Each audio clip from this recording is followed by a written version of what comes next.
you guys? It's your girl Tati and I am back with another video. So today, in honor of my son turning 1 year old in 10 days, I'm going to be doing my labor and delivery story, but I'm going to make it short because in one whole weekend, my world went from going absolutely normal to boom, your mom, get ready, hold your wig. So let's get into it. I'm not gonna make this too long. It's a short version.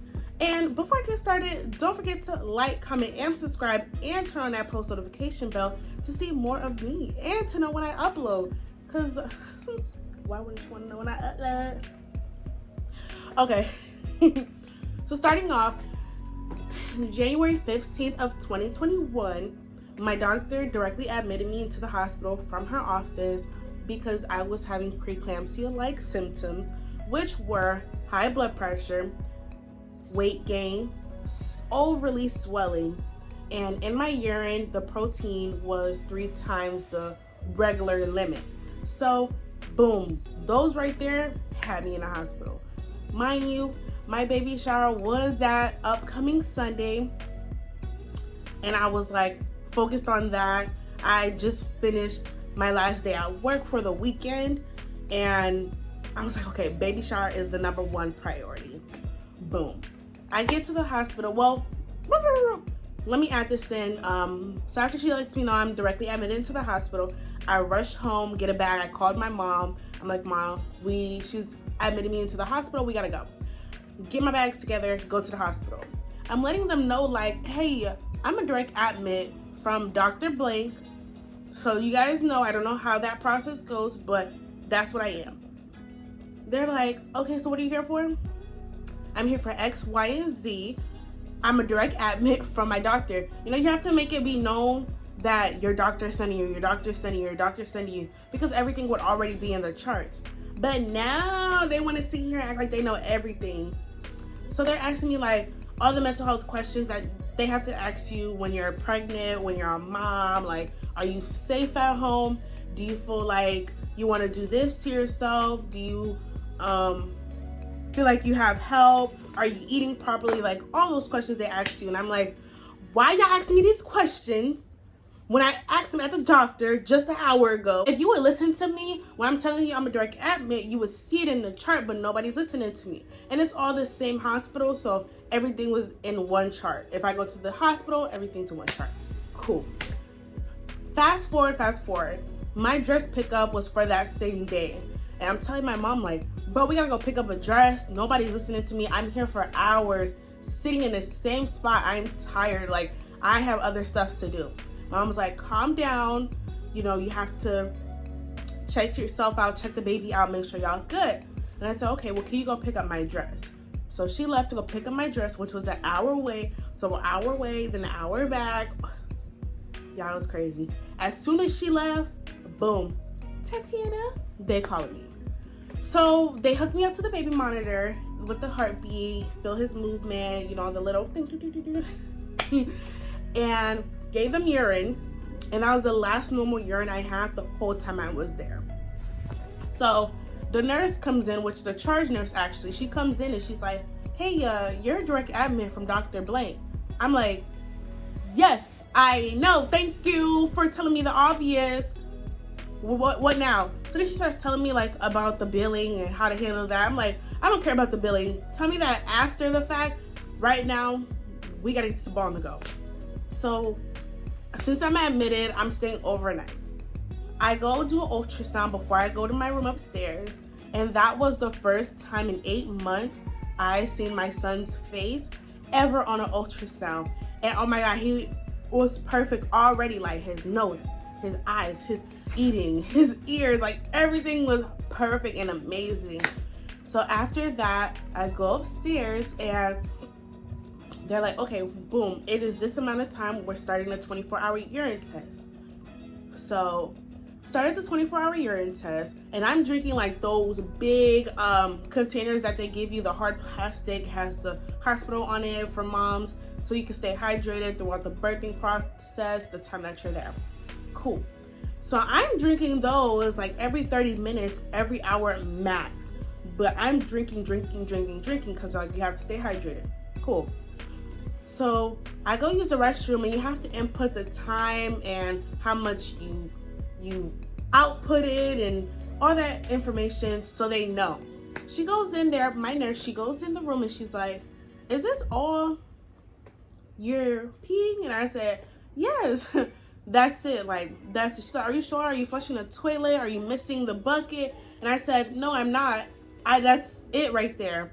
She said, "Oh, are you sure?" Like, question like she didn't believe me. So I was like, "Well, I actually have to go pee right now. Would you like to go see? Like, would you like to be there?" She's like, "Actually, yeah, I need to see this because I need to make sure this is right." Boom, I go in the restroom. She waits outside the door. I open the door and I'm like, "Look, that's really it. Like, that's all that's coming out." And she's like, "That's not good." She literally left the room. That was the last time I seen a nurse, a CNA, anything. That's when I knew she was getting real. So I'm talking to my mom. We're there. We ordered food, and as soon as the food comes, everybody comes in the room. Everyone comes in the room and they're like, "Hey, we got to talk about your results and all that stuff." And I'm like, "Oh, okay, like, I'm about to eat." I stopped eating so that they would talk to me. When I tell you, it was 3 doctors, a whole bunch of nurses and CNAs, and then it was just, oh my gosh, it was so many. Like, they were in that room deep, and probably some training students as well. My doctor, she sits at the edge of the bed and she goes, "Okay, so your kidneys are not functioning correctly." She lets me know they're gonna rule out preeclampsia. So now at this time, I do know that I have preeclampsia. How did I get it? I don't know. There's not really a direct way to get preeclampsia, but I had it. And I also had edema, which is over, like, swelling in the legs and all that stuff. I was super swollen. So she looks at me and she's like, "So we're gonna have a baby today." Mainly because my kidneys, that was the biggest part, because now I'm high risk. Now, if I don't have this baby, my preeclampsia is not gonna get cured. The only way to cure preeclampsia is by having the baby. So she goes, "Yep, we're having the baby today." And I was just like, "Okay, can I eat?" Because I had just got my food. And she's like, "Did you start eating already?" And I said, "Well, yeah, I had like a fork bite, but that was it." And she's like, "Okay, well, let's not eat anymore because X, Y, and Z." And I'm like, okay. I didn't eat no more for that night. Next thing you know, boom, I'm getting prepped for a C-section, and I'm moving up to the room area to wait. I met my anesthesiologist. She was amazing. I met my nurse. Amazing. They played Jasmine Sullivan for me. They played Summer Walker, like R&B. They did all that for me. It was just so as I'm in the room, they did my epidural. Then my mom came in the room, and they started the procedure. My blood pressure throughout the procedure kept dropping lower and lower and lower. So they had to keep dosing me up to keep my blood pressure while they're doing what they gotta do. So I was in and out, in and out, in and out. I was shaking heavily, like, whoo.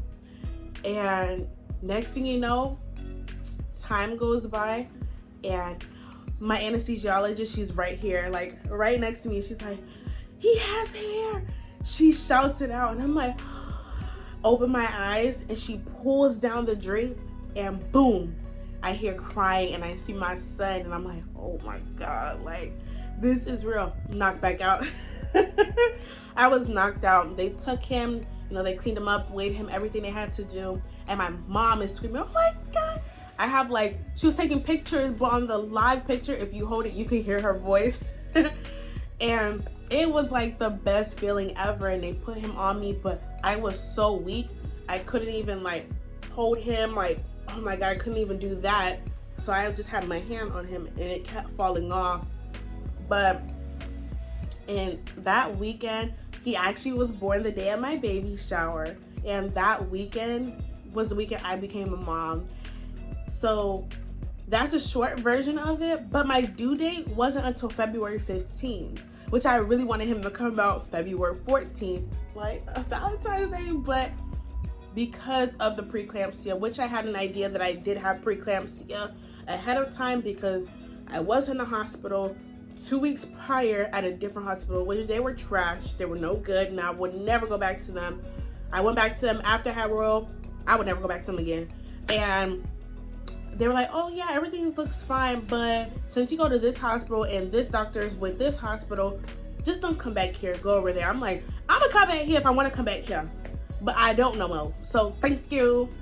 And then boom, 2 weeks later, I'm popping out a whole baby. So you guys, that's the short version of my labor and delivery story. Don't forget to like, comment, and subscribe, and turn on that post notification bell. Did you do it? Did you turn on that post notification bell? Did you like? Did you comment? I'll wait. But I ain't gonna wait too long. So go ahead and do that for me, y'all. And I do want to thank you guys so much for watching my labor and delivery story, the short version. And if you want to see the long version, just drop it down in the comment box. And I can tell you guys from day 14, which was January 14th, all the way up until I had my son. Because I started at the 15th where everything was getting real. But thank you guys so much for tuning in, and I'll see you guys later.